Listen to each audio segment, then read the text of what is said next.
What's up, guys, and welcome to another episode of the Powerhouse Mentality podcast. I'm your host. I'm Caitlin Kenneth Smith, and on today's episode of the podcast, we are getting into Discipline Bootcamp episode number 4. So if you haven't been following the series, I'll link all of the episodes down below, Discipline 1, 2, and 3, so that way you can go back and listen to all of the disciplines to catch yourself up. Basically, the Discipline Bootcamp is your guide to stop tolerating your own bullshit so you can finally win in life. And these 5 disciplines, plus a bonus number 6 that I'm going to give you, are exactly what I've used over the last few years to truly get my shit together and stop tolerating my own excuses. What I find is that so many people, we just continue to say, I want to do this. I wish I could do this. But then we also follow that up with, I can't. And when you say I can't, you're literally putting the knife in the coffin.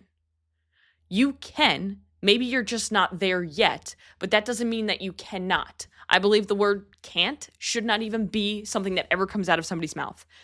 Maybe I am not capable of doing this yet, but I will be, should be what you say. Now, today, discipline number 4 is your past doesn't disqualify you from being successful.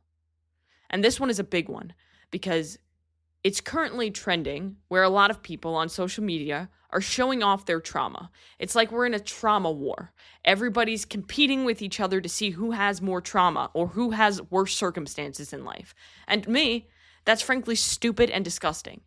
So many people are using their trauma as a means to get likes, as a means to get more comments, to get more attention.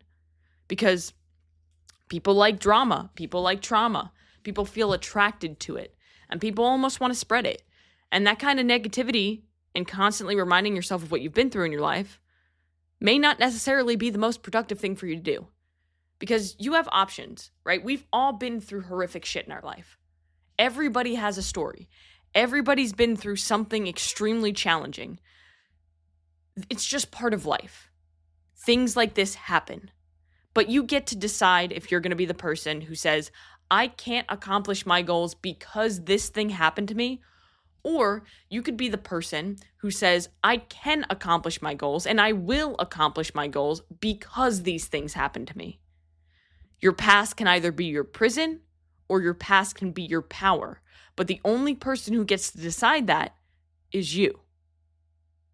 Nobody is coming to save you. People can guide you. People can help you along the journey. And I think that if you have the right people in your corner, it's extremely valuable.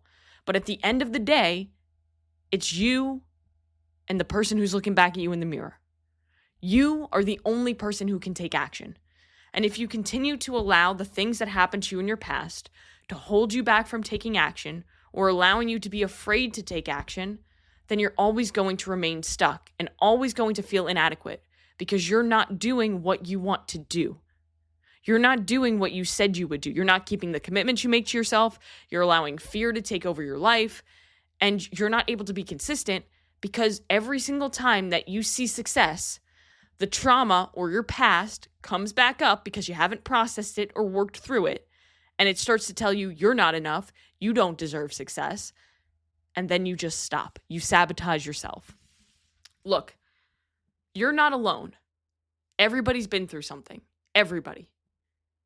What you may not realize is that some of the most successful people have had the darkest pasts, but they didn't allow their past to hold them back. That's the difference, right? I talk about it all the time. The difference between somebody who is successful versus somebody who is average is that the person who is successful gets shit done regardless and does it consistently. They do it when they don't feel like it. They do it regardless of how they feel emotionally.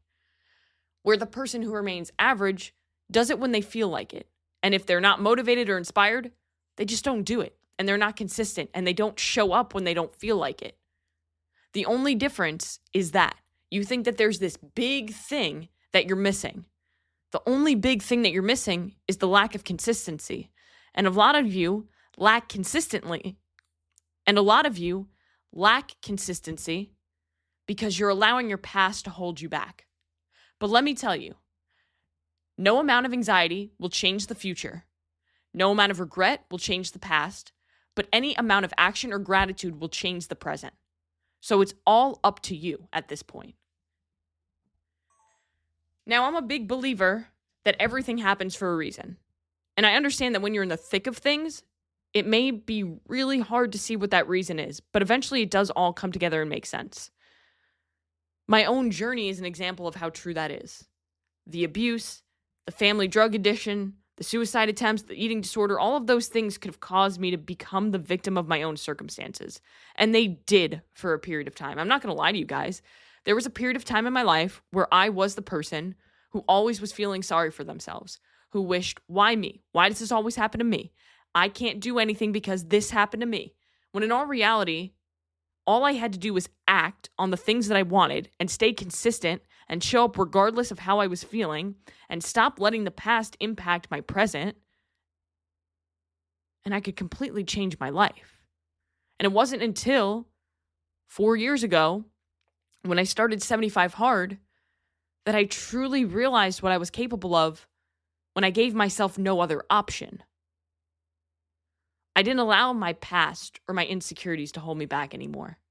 Do I have bad days? Of course. I have bad days. I have good days. I have extremely painful days. I have too tired days. I don't feel like it days. I have really great, awesome days. I have days where all I want to do is quit.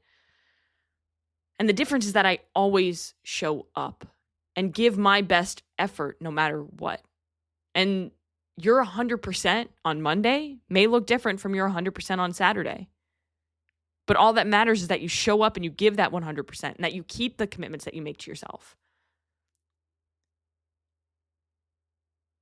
Like I said, I used to be a victim of my own circumstances. I'm not immune to it, but I made the choice to move forward and to heal. Everything that happened to you in the past, it may not all be your fault, but it is your responsibility to heal and move on. There's nothing productive in being a victim. The only thing that's going to do is hold you back from becoming the person that you want to become. And when you continue to blame everything that happened to you in the past, then you're giving all those things, all those people who hurt you, you're giving those people and those things and those circumstances the power. Until you point the finger of blame back at yourself and you take action and you say, hey, I can't control what happened, but what I can control is what I do now. That's when you give the power back to yourself and you can move forward. I am who I am today because of the challenges that I faced in my life, and so are you. Adversity, pain, suffering, all of those things are our greatest teachers, and you're most qualified to help the person that you used to be. So use your past as your power, not your prison. If you went through something terrible in your past, that does not disqualify you from being successful. In fact, I would argue that it actually amplifies your ability to be successful because you form mental calluses. The more shit that you've overcome, the stronger you become. And you become more and more resilient with every single obstacle that you overcome. But too many people allow those obstacles to bury them. Don't be that person. Now, as in typical Powerhouse Mentality fashion, I'm not just going to give you the information on the discipline. I'm going to give you some application. I'm going to give you something that you can take action on today so you can apply this discipline to your life and allow it to help you grow and move on from your past. Now, this one's a little bit trickier than the other ones. The other ones are a little bit easier to navigate when it comes to application.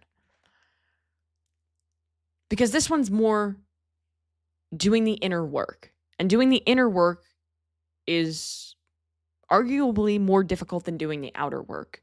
And to be honest with you, doing the inner work is something that most people ignore or avoid because of how extremely painful it can be. Because we don't want to face it. We don't want to face our past. We don't want to process these emotions. We'd rather just bury them deep down inside us. But the unfortunate truth is that I don't care how far down you bury something, it's always going to appear unless you actually work through it and process it. And I was going back and forth a lot on what exactly the application would be here. Because again, the inner work isn't something where you just do it once or do it a few times and it works. It's something that you really have to work through. And one thing that helps me is continuing to remind myself through action that I am capable of the things that I want out of my life. So a lot of us have false limiting beliefs. And I've spoken about them on the podcast before. I have a whole episode dedicated to limiting beliefs. Now, limiting beliefs are things that we believe are true but are not, that hold us back from becoming the version of ourselves that we want to become.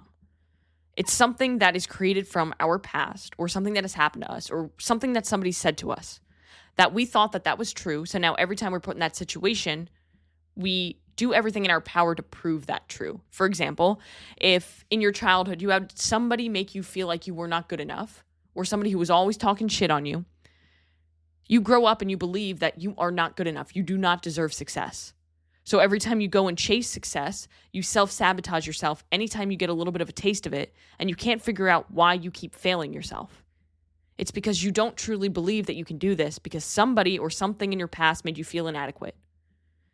And the only way to work through this is through action. Action cures everything, including self-doubt. Action cures everything. Literally does. Try it. Cures everything. Now, the thing here is that a lot of people on social media will tell you affirmations are the way to overcome limiting beliefs. And I believe that affirmations are beneficial in a sense, because screaming affirmations at a mirror without action does nothing. In fact, I would say it does worse. It does more harm than good. Because if you're screaming, I am enough, I deserve success, in the mirror at yourself every morning, and then you go off and you don't do anything that would allow you to become successful, then you are literally lying to yourself. And when you're lying to yourself, that doesn't feel good, and that'll make you feel worse about yourself over time. Now, if you couple affirmation with action, then you have proof behind what you're saying. For example, if you're trying to lose 20 pounds, I always use this as an example because I think it's the most basic thing. Saying, I am enough, I deserve success, I deserve to lose this weight in the mirror every single morning, and then going out and executing on your plan, on your process, and going to bed every single night knowing that you left everything on the table and that you hit your nutrition, you tracked everything, you hit your protein goal, you hit your calorie goal, you didn't eat like an asshole. You got to the gym, you got your steps in, you drank your water, and now you're going to bed and you're going to get a good night's sleep.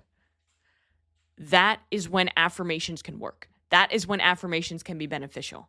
If you're literally just screaming at yourself in the mirror and not putting any sort of action behind it to prove that those things are true or can be true, then it's bullshit.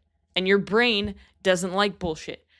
Most of us have really good bullshit detectors because we've been thrown into so many situations where we use those bullshit detectors, right? How many times have you been with a salesman and you're like, my bullshit detector is going wild right now?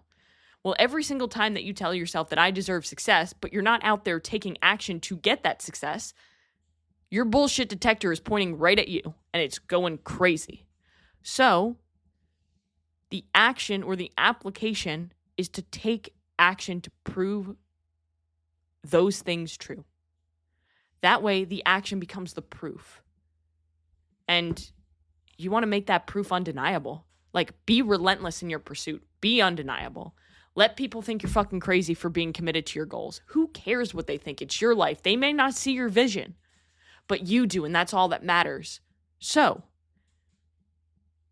you are enough. You are deserving of success, but you have to put that action behind that. So go out and do one thing that's going to take you one step closer to where you want to be.